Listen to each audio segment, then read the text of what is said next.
Vishvat Paramahans Parivrajakacarya Astotarashat Shri Srimad His Divine Grace A.C. Bhaktivedanta Swami Srila Prabhupada ki jai. Jai Vishvat Paramahans Parivrajakacarya Astotarashat Shri Srimad His Divine Grace Srila Bhakti Siddhanta Saraswati Thakur Maharaj ki jai. Granth Raj Srimad Bhagavatam ki jai.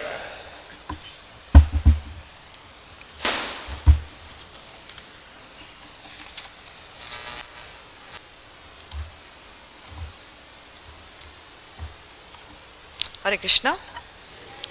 We are reading from Canto 4, continuing with Chapter 3 that we just started a couple of days ago. And today we are on text number 3.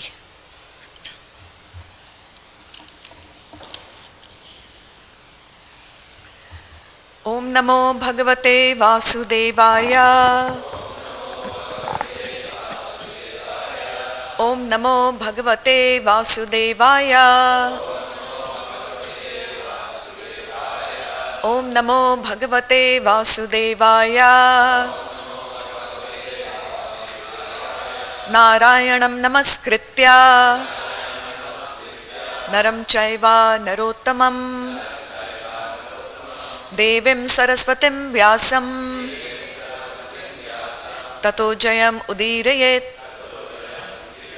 Nashtaprayeshva Bhadreshu Nityam Bhagavata Sevaya Bhagavati-uttama shloke Bhaktir Bhavati Naishtaki.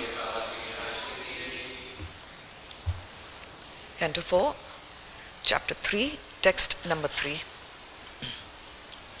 iṣṭvā sa vājapeyena brahmiṣṭhān abhibhūya cha bṛhaspati-savam nāma samārebhe kratu-uttamam iṣṭvā sa vājapeyena brahmiṣṭhān abhibhūya cha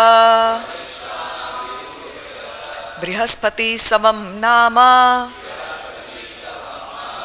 samārebhe kratu-uttamam iṣṭvā sa vājapeyena brahmiṣṭhān abhibhūya cha bṛhaspati-savam nāma samārebhe kratu-uttamam iṣṭvā sa vājapeyena brahmiṣṭhān abhibhūya cha bṛhaspati-savam nāma samārebhe kratu-uttamam.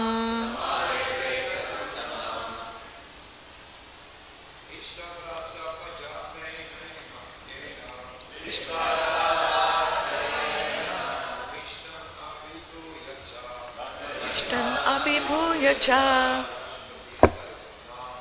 bṛhaspati-savam nāma samārebhe kratu-uttamam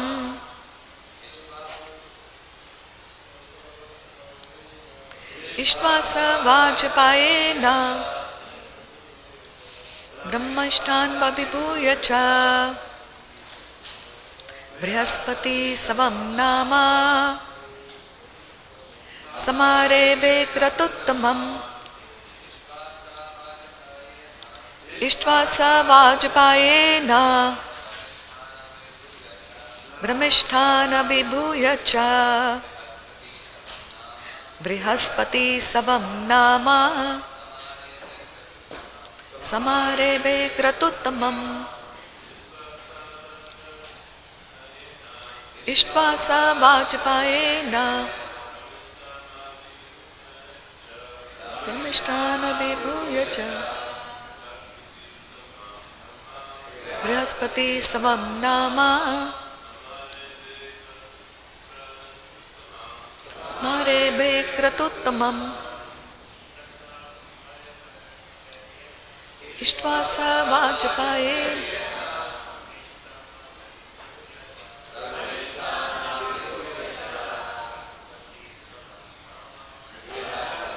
savam nāma samārebhe kratu-uttamam. Vaishnavis? iṣṭvā vājapeyena brahmiṣṭhān abhibhūya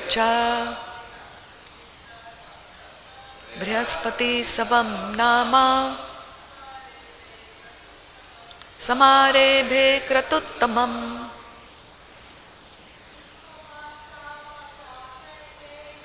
iṣṭvā vājapeyena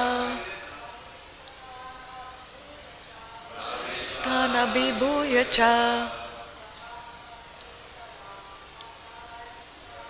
bṛhaspati-savam nāma samārebhe kratu-uttamam. Please respond. iṣṭvā, after performing, sa, he, Dakṣa, vājapeyena, with the vājapaya sacrifice,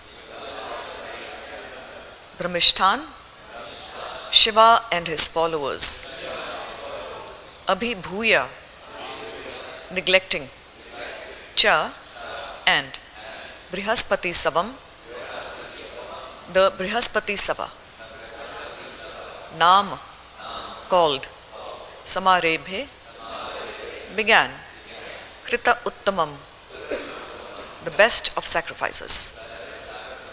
Translation and purport by His Divine Grace A.C. Bhaktivedanta Swami Srila Prabhupada. Dakṣa began a sacrifice named Vājapeya, and he became excessively confident of his support by Lord Brahmā. He then performed another great sacrifice named bṛhaspati-sava. Please respond. Dakṣa began a sacrifice named Vājapeya, and he became excessively confident of his support by Lord Brahmā. He then performed another great sacrifice named bṛhaspati-sava. Purport. In the Vedas, it is prescribed that before performing a bṛhaspati-sava sacrifice, one should perform the sacrifice named Vājapeya. While performing these sacrifices, however, Dakṣa neglected great devotees like Lord Śiva. According to Vedic scriptures, the demigods are eligible to participate in yajñas and share the oblations, but Dakṣa wanted to avoid them. All sacrifices are intended to pacify Lord Viṣṇu, but Lord Viṣṇu includes all his devotees. Brahma, Lord Śiva, and the other demigods are all obedient servants of Lord Viṣṇu. Therefore, Lord Viṣṇu is never satisfied without them. But Dakṣa, being puffed up with his power, wanted to deprive Lord Brahmā and Lord Śiva of participation in the sacrifice, understanding that if one satisfies Viṣṇu, it is not necessary to satisfy his followers. But that is not the process. Viṣṇu wants his followers to be satisfied first. Lord Krishna says, mad-bhakta-pūjābhyadhikā. The worship of my devotees is better than worship of me. Similarly, in the Shiv Purāṇa, it is stated that the best mode of worship is to offer oblations to Viṣṇu. But better than that is to worship the devotees of Krishna. Thus, Dakṣa's determination to neglect Lord Śiva in the sacrifices was not fitting. Verse once again, Dakṣa began a sacrifice named Vājapeya, and he became excessively confident of his support by Lord Brahmā. He then performed another great sacrifice named bṛhaspati-sava. Om Ajnanatimirandhasya Jnananjanashalakaya Chakshur Unmilitam Yena Tasmai Shri Gurave Namaha. Thank you so much. We are continuing with our chapter, which is entitled Talks Between Lord Śiva and Sati. And in this verse, we are talking about how Dakṣa performed different kinds of sacrifices. There's mention of two of them here. And we have to remember Dakṣa is a Prajapati. So he is extremely rich, he's very, very opulent, and he's capable of performing all kinds of sacrifices. But here his goal in performing the sacrifices was to gain more for himself, become more popular, become more powerful, and so he was actually guided by the ego. And it is mentioned in the purport, he actually wanted to neglect Lord Śiva. So he had a long-standing kind of enmity with Lord Śiva because his daughter Sati had not followed her father's instruction, and she'd gone ahead and married Lord Śiva. So to speak, Dakṣa was bearing a bad bone against Lord Śiva here.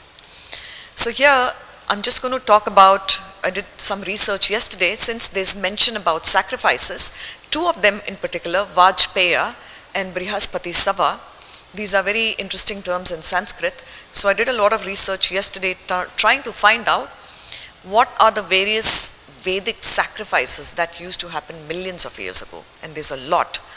And there's 400 actually, different kinds. But I'll just talk about vājapeyena and bṛhaspati-sava, and I'll just mention a few. So today's class is really going to talk about the technicalities of the various sacrifices that the kings and the monarchs and the saints used to make.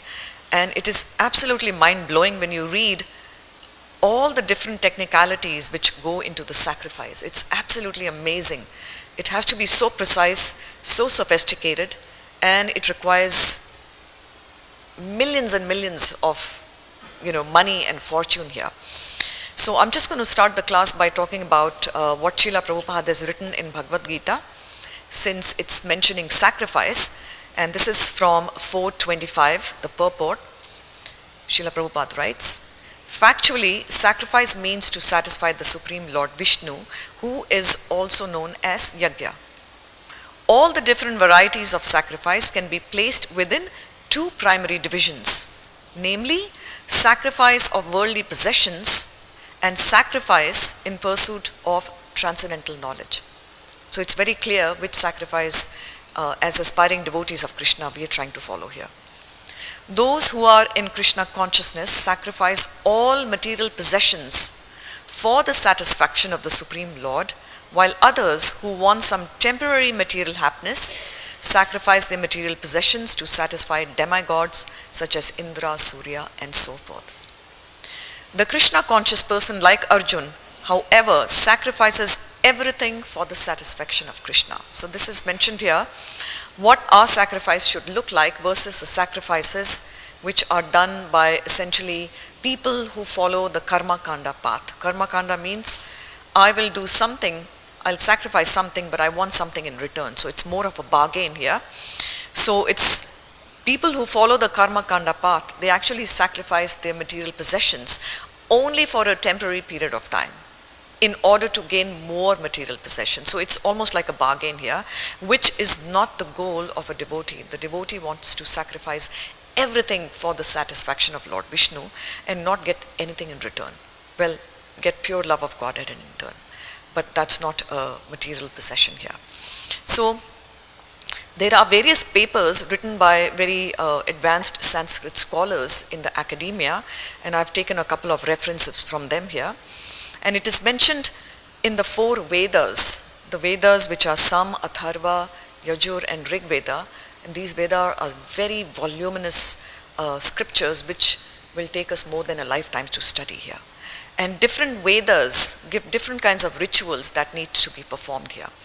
So the sacrifice part of our yajñas is actually mentioned in Atharva Veda and Rig Veda. And they have mentioned here, Atharva Veda says, sacrifices are primarily of 3 kinds. Shantikam, which is known for establishing peace. Paushtikam, which is known for establishing strength. And Abhicharikam, which is done by people to gain power over their enemies. So we're talking about Vedic times where the kings used to establish their supremacy by doing different sacrifices. And I'll mention a few of those here. But what is the goal of every sacrifice? That we are giving up something in order to get something. So there is some I don't want to use the word loss, but there is something that we give up joyfully. It has to be given up joyfully, not in a disgruntled or a stingy manner. Otherwise, it's not a sacrifice. You give it up with all your heart and all your, submissive spirit here. And the real sacrifice is when we do not expect anything in return. That is the real sacrifice. That is done to Lord Viṣṇu here. And for us, the main goal is to offer ourselves to the Lord, so the Lord actually gives us devotional service. Yes, Prabhu. We are talking about Satya and Treta Yoga. Yes, Prabhu. Both of them. Particularly when I talk about, and a little bit about Dwapara Yoga also, when I talk about Yudhishthira Maharaj a little bit. And then it is also mentioned there are a lot of people who do sacrifices for the 4 primary reasons, which are dharma, artha, kam, and moksha. We all know religiosity.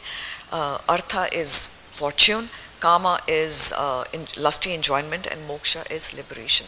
But our goal is not these 4 elements. Our goal is to actually exceed all these 4 elements with an intent to receive love of Godhead here. So now I'm going to get a little bit of technicality here, and I'm not sure if Rabindranath Prabhu is here, because he can correct me on this since he does all the sacrifices. But there's so many things in a sacrifice. It's just very interesting reading when you read it. I was reading a lot last night, and it's just amazing how everything has to be perfect. So there's about 11 items in a sacrifice, and I'll go over them briefly here. The intention of the sacrifice, the person who does the sacrifice, the sacrificer, the things that are sacrificed into the holy fire, the object of the sacrifice, the sacrificial pit or the altar in which everything goes, the utensils which are used for the ritual. Those utensils are also very, very crucial, how they are made up of, how long they are, and the priests who conduct the sacrifice, and the songs and the prayers that we sing as we are offering the oblations, and the remains of the sacrifice which we get back as prasad, and finally the dakshina, which is given at the end of the sacrifice, which is in the form of the gifts here. So the main question is, what is the intent of a sacrifice? What is a sacrifice being done for? And there's so many different sacrifices. As I mentioned, there's 400 different sacrifices, and each one can have a different intent. There can be a sacrifice done by a king to become the supreme king in the world. There can be a sacrifice which is done by a king to gain good children, as was done by Maharaj Dashrath for his 3 queens who were not able to conceive, and then the sacrifice was done, and then the 4 princes were actually born. There's so many different sacrifices for the rain, sacrifice for the peace, sacrifice for winning over your enemies. So the intention really depends on the person who's doing the sacrifice. Second element is sacrificer, and he is actually known as yajman. And it is mentioned here, very interesting, I did not know, that this person exclusively has to bear all the expenses of the sacrifice. And that can be an individual person or it can be an institution, as is the case for us. But it is mentioned here in Vedic tradition, certain people were excluded from serving as the person who sponsors the sacrifice. And this includes women in general in the Vedic times, students and unmarried men, widows, outcasts, and those who are mentally unsteady. These individuals were not, they were kind of prohibited to serve as the person who is the sacrificer here. And we can see from all the sacrifices that we talk about in the Bhagavad Purāṇa also, it is all the great kings who are actually doing these sacrifices. Third element is, what do we sacrifice? There's a lot here. We sacrifice food, grains, tulsi, we offer different kind of fruits, ghee, water, and we also offer cow dung. So each and every element has its own significance, which I actually won't have time to go over, but these are the elements which are sacrificed. And the fourth is, who is the object of sacrifice?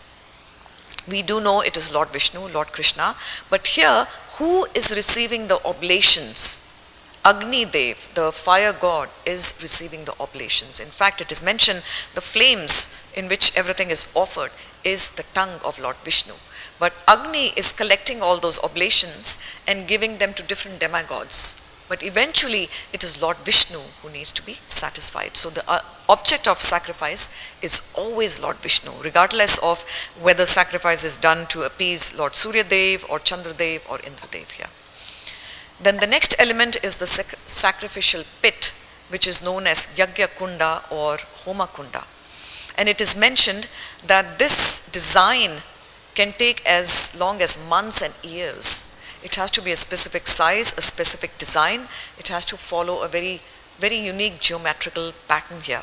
And I remember when we set up the yajna at our temple here, Rabindranath Prabhu always says you have to place 3 bananas on 4 sides of the pit, you have to put the coconuts. So all this is actually coming from the Vedic scriptures. Why we put a mango leaf, why we put those pots, everything is described in the scriptures. There is a whole meaning behind it, why all this is done.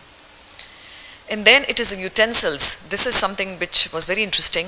There are utensils which have to be made with a specific kind of metal and a specific kind of wood. They have to be in a specific shape, and they have to carry water which is very consecrated, which is sacrificed. So even the utensils are paid great attention, which are going to be used for the oblations. Then are the officiating priests. It is mentioned in the Vedic times there was not one priest. There would be hundreds of priests. There would be one priest who is offering the oblation, and the chief priest would be in the back and seeing everything and making sure everything is being done to perfection, particularly the chanting of the mantras. It is mentioned that even if the pronunciation is a little bit off in the chanting of the Sanskrit mantra, it can have a completely opposite meaning. So that is something that can be very nerve-wracking, because the hymns and the prayers have to be chanted perfectly. And one example is when Kumbhakaran was doing these austerities to get a boon from Lord Brahmā. Kumbhakaran is Ravan's younger brother, and he wanted to get the kingdom of Lord Indra. He wanted to be at the post of Lord Indra. Everyone wants that post because he's governing the heavenly planets here. And it is mentioned here that he wanted to say Indrasan, that is the asan of Lord Indra. And the demigods did not want that, because if he took the post of Indra, we can only imagine what he's going to do. He's a demon. So Mother Saraswati sat on his tongue and modulated his speech. And what came out of his mouth was not Indrasana, it came out Nidrasana. And Nidrasana means sleeping. So you can imagine what he got the boon, and Lord Brahmā said, Tathastu. So we know Kumbhakaran sleeps for 6 months, and then he eats a lot, and then he sleeps again. So that is his lifestyle.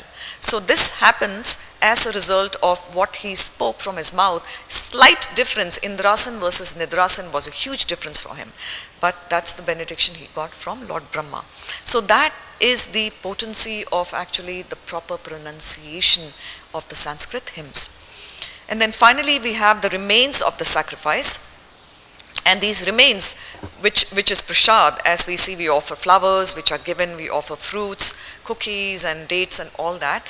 That is given to everybody who's part of the sacrifice. But interestingly, it is mentioned here that in the Vedic period, only the Brahmins were given these remains. None of the others, Varanas, were given these remains, only the Brahmins.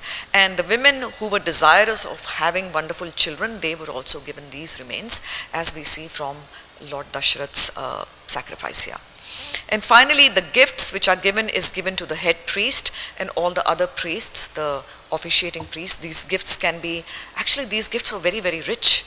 People would give 100,000 cows, lots of gold jewelry, grains, flowers, water, and so forth. This was all given to the priests as well as the sages and the rishis. And this was known as Dakṣina. So these are the 11 or 12 different elements which comprise a sacrifice. So a sacrifice has to be done with great intent and great concentration. And we can see in this verse, Dakṣa actually did 2. And these are huge sacrifices, vājapeya and bṛhaspati-sava, which I'm just going to talk about in the next 4 minutes here. And which text actually describes all these sacrifices? This is coming from Yajur Veda, and there is a text known as Satpatha Brahmana. that describes all the sacrifices that have to be done in a very technical manner. And it is mentioned here, there are three major sacrifices, the really big sacrifices are Rajasuya, Vājapeya and Ashvamedha. And there are about 5 or 6 minor sacrifices which I won't go over. So Rajasuya Yajna we know was done by Maharaj Yudhishthir, King Harishchandra, some of the Chola kings and a couple of other kings in the Kalinga dynasty. And what is Rajasuya? Raja means the king.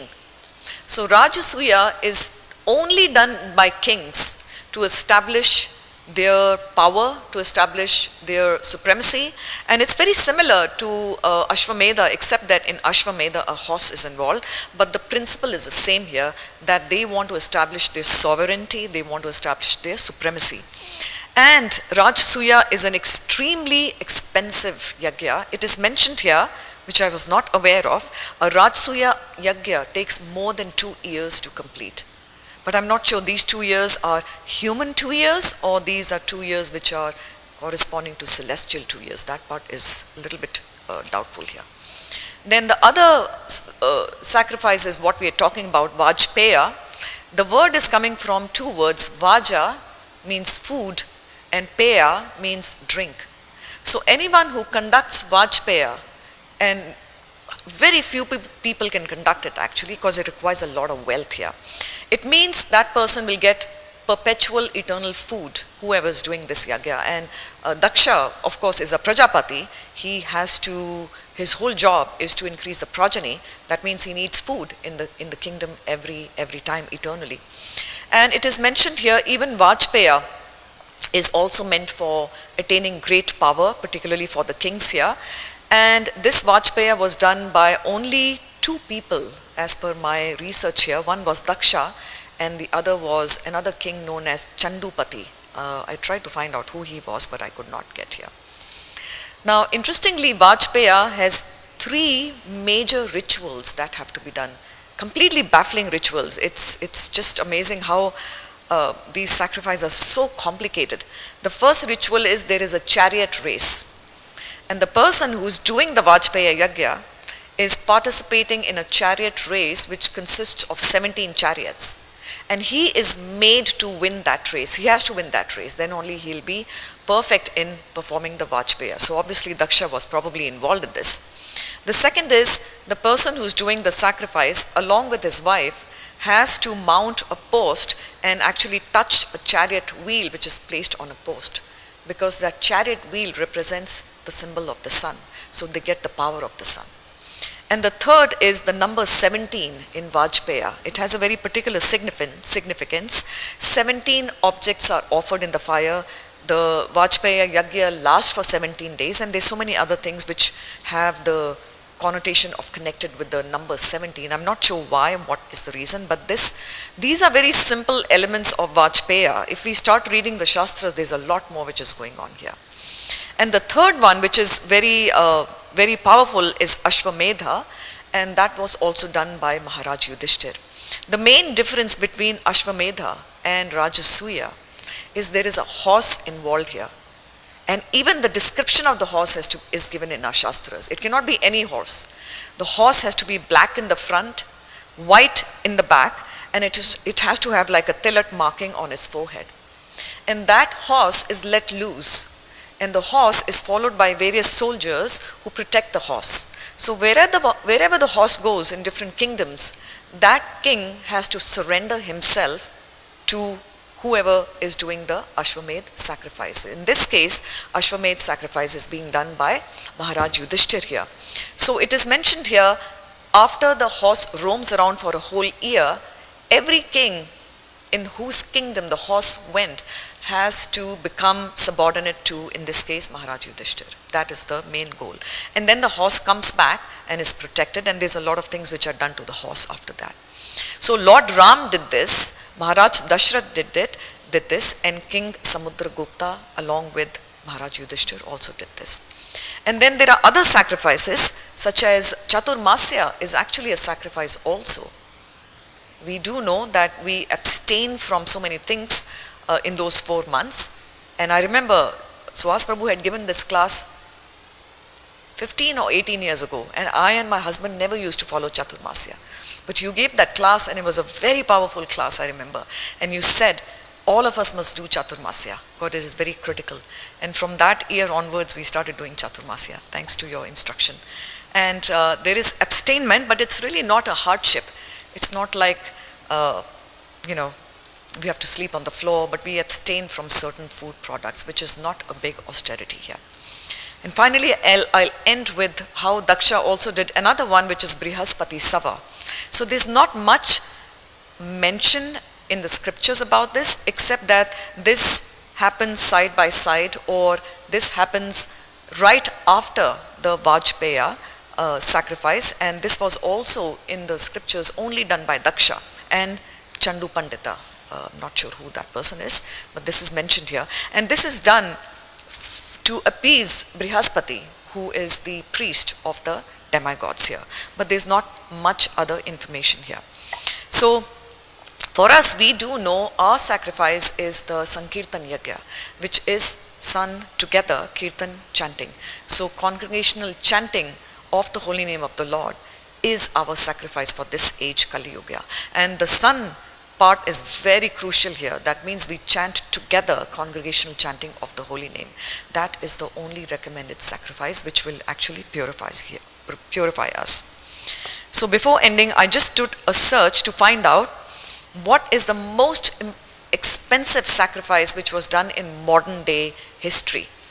And I found out this was done in the year 2012 in India, close to a place known as Bhadrachalam. It's a very pious place close to Hyderabad, and this cost $60 million. This was the most expensive one, and I'm not sure what they did. It is mentioned they used 5,000 kilos of incense, so that's 10,000 pounds of incense. So, and 300,000 people attended this. And the reason, and I was trying to Google what was the reason for doing this. That's a very expensive sacrifice, and it is mentioned to enable man to live for a longer period of time. It is so sad that it was being done for longevity as well as for rains. Rains, we all do sacrifice. We need rains, particularly California. Without rains, we will actually not be able to survive. No rains, no grains, so we do need rains. But here it is mentioned they wanted mankind to have a longer life. So people can do any kinds of sacrifice, but if the intention of the sacrifice is not well defined, the object of the sacrifice will not be satisfied. So our intention is to please Lord Krishna, who is the object, and then with our pure intent, Krishna will actually make our sacrifice successful, and we will get what we are looking for, basically love of God. So I'd like to end the class here. We have about 5 minutes for discussion here.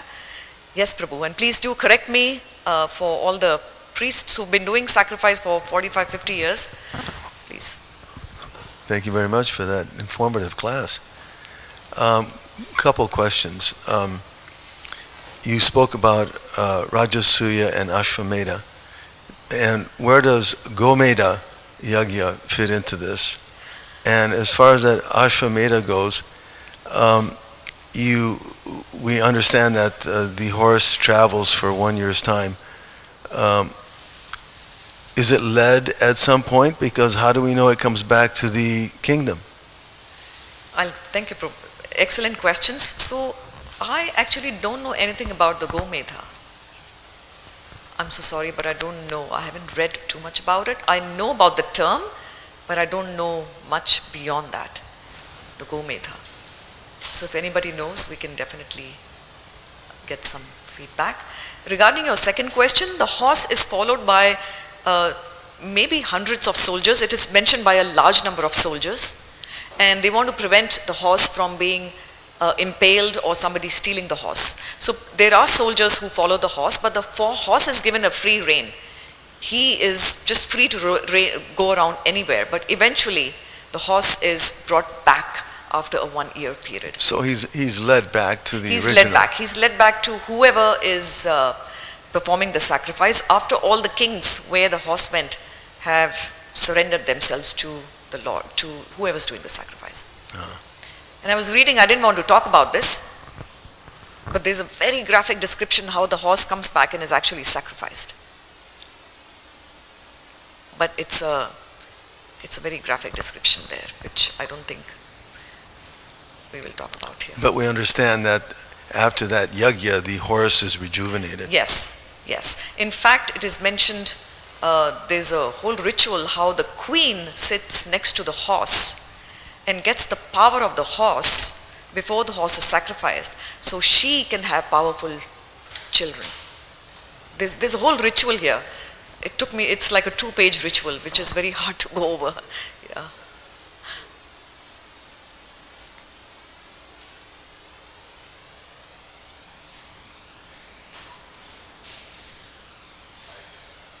Class. If you don't mind clarifying something in the purport to do with Dakṣa's yajna, there seems to be like an apparent contradiction that it seems like there's a lot, like we could talk about it, but it says here that, Dakṣa, he wanted to deprive Lord Brahmā and Lord Śiva of participation in the sacrifice, understanding that if one satisfies Viṣṇu, it is not necessary to satisfy his followers. Prabhupada says, but that is not the process. Viṣṇu wants his followers to be satisfied first. It seems like there's a contradiction because elsewhere, in this pastime, we're hearing, Prabhupada explain you only need to satisfy Lord Viṣṇu, and also just throughout our philosophy in general. But here, he's using that philosophy, it seems like in the wrong way. So it just seems like there's instructions here that can be misused to condone demigod worship or to completely ignore the demigods, and it just seems a little confusing. Thank you, Prabhu. Actually, when I was preparing this class, I was thinking about whether to talk about this contradiction or talk about the sacrifices. So this is a major I won't use the word contradiction. Srila Prabhupada has written the purport. But yes, when we read in his books, it is mentioned you water the root, and that's enough.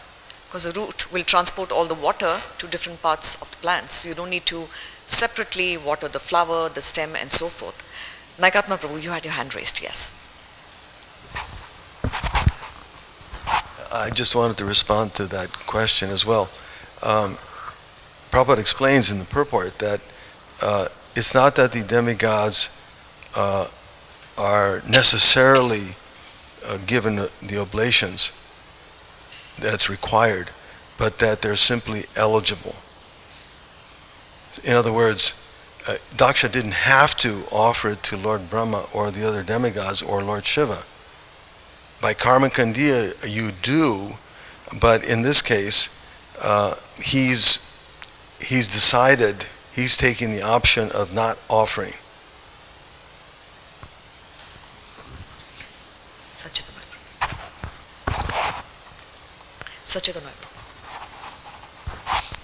Yes, actually, in the same apparently contradiction, I also came across with that, and I was trying to understand that. So what I came up with, that Srila Prabhupada uses that to train his devotees, how important is to, in the first time, because that we actually read a few pages before, that it was good that, you just focus on Viṣṇu and don't become like a demigod worshipper. In that one, it's like he make a point. But in the other one, is Dakṣa is avoiding that, and he's just going directly to Viṣṇu and neglecting. So in one of them is what I took from that is that the person, how do you say, he doesn't have the right understanding. He actually is misusing that, but that doesn't make that explanation of Prabhupada a contradiction. It's just an explanation of how a devotee should be trained, honor, respects the demigods, but at the same time be focused on Viṣṇu. And the other one, Dakṣa actually is the one who is doing the wrong thing. Correct. But I have a question to you, different now. I was cut by I cut 2 points from your presentation. One is the intention, and the other one is if one doesn't pronounce properly the Sanskrit word, you might not get the results, and there's some examples there. Then I was just coming to, in relevance to that, to what we do now as a yajna, we chant the holy name of the Lord, and I think that sometimes, due to cultural background or language, like in China or some other ones, some people might not even pronounce the Hare Krishna mantra properly, but the intention is to please Krishna. So it seems like in that one, the pronunciation of Sanskrit is not relevant, isn't it? Correct, Prabhu. So when we're discussing all these rituals and the hymns and the prayers, these are mostly for people who are doing the karma kandi path. Essentially, they want dharma, artha, kama, moksha. They have very specific things that they want, for which they're doing the sacrifice. But for us, the holy name is, when we chant the holy name, the discrepancies are all eroded. So even in this Kali Yuga, people who don't pronounce the mantras properly, who even don't say the word Krishna properly, Krishna is looking at the intent, because the holy name is so powerful. Like you said, the intention is so important that it can, kind of override all the discrepancies here.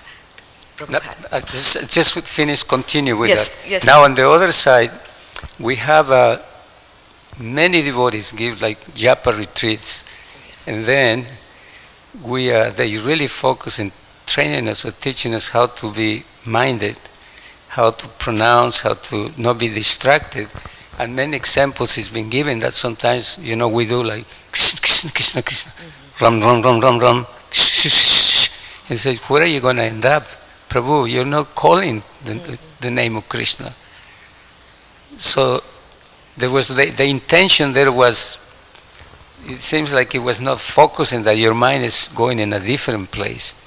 So you didn't have much intention to be connected with Krishna. Correct. So that's why the intention is so important here. The most important part is the intent here. Like Atma Prabhu had his hand raised.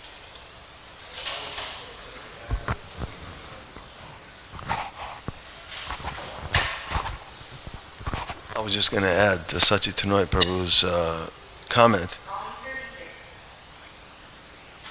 Can you hear me? Yes, Prabhu. That there's no hard and fast rules. That is Chaitanya Mahaprabhu's instruction. That there are no hard and fast rules for chanting these holy names. But the intent has to be there. The proper intent has to be there. We may not be able to, for whatever reason, to pronounce it correctly, or we may even be unable to speak, but at least the intention is there within the heart and in the mind. Very true. This was.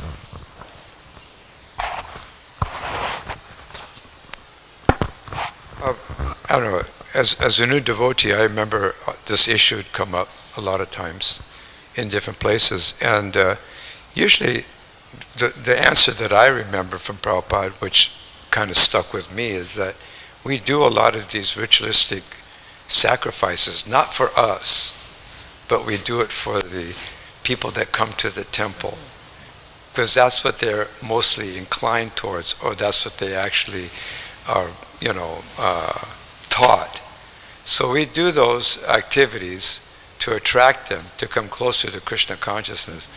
But ultimately, that's not really what we're up to. We're actually more inclined and focused on chanting the holy name and performing that kind of sacrifice, preaching, book distribution. So I remember, because that stuff would come up as you were a new devotee, because some devotees would think, well, why are we doing this? This is a waste of our time. I don't want to do these fire sacrifices and all this kind of stuff. So the answer that was given to me in those days was that Srila Prabhupada commented that we do it just for their benefit, for their purification, meaning the devotees that come to the temple for the program and for the festivals, but not necessarily that that's our goal. It's just that we do it just to accommodate them, to have them come closer to Krishna consciousness. Thank you. That's such an important point. Thank you so much. On that note of that the sacrifices are performed for the benefit of the people who aren't devotees yet. Just this morning, a devotee sent me a video, short video, and it's about sacrifice. So we can put that on. Volume 30, Volume 58, Volume 70, Volume 90.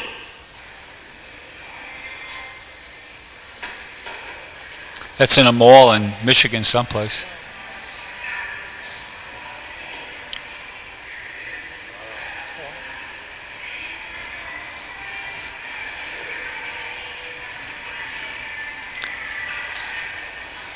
So I'd like to suggest that that's the sacrifice we should be concerning ourselves with.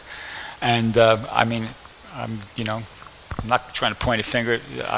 I'm supposed to be the Sankirtan leader. I should have got that together years ago, but that's what we should be thinking about. Absolutely. That's where it's at, as far as sacrifice goes. Absolutely. That is amazing. It's so tastefully set up. Yeah, So beautifully set up. Beautiful setup. There's one incident that happened one time in London.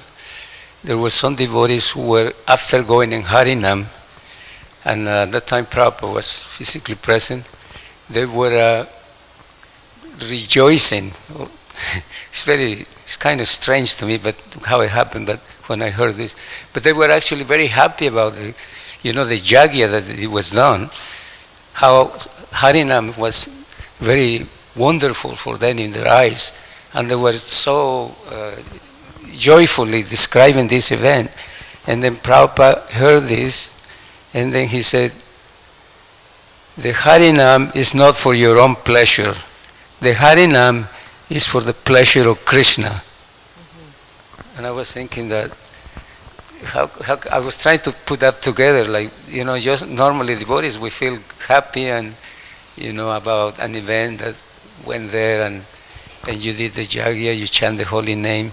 But I guess in that particular teaching that Prabhupada gave was just to make a point. This is what I took from that, a point that focus in the pleasure of Krishna, the other things will be secondary. That is Not just try to enjoy it and you are like enjoying the fruit of the yajña. So I just wanted to say that. Thank you so much. Mother Pavani has a comment.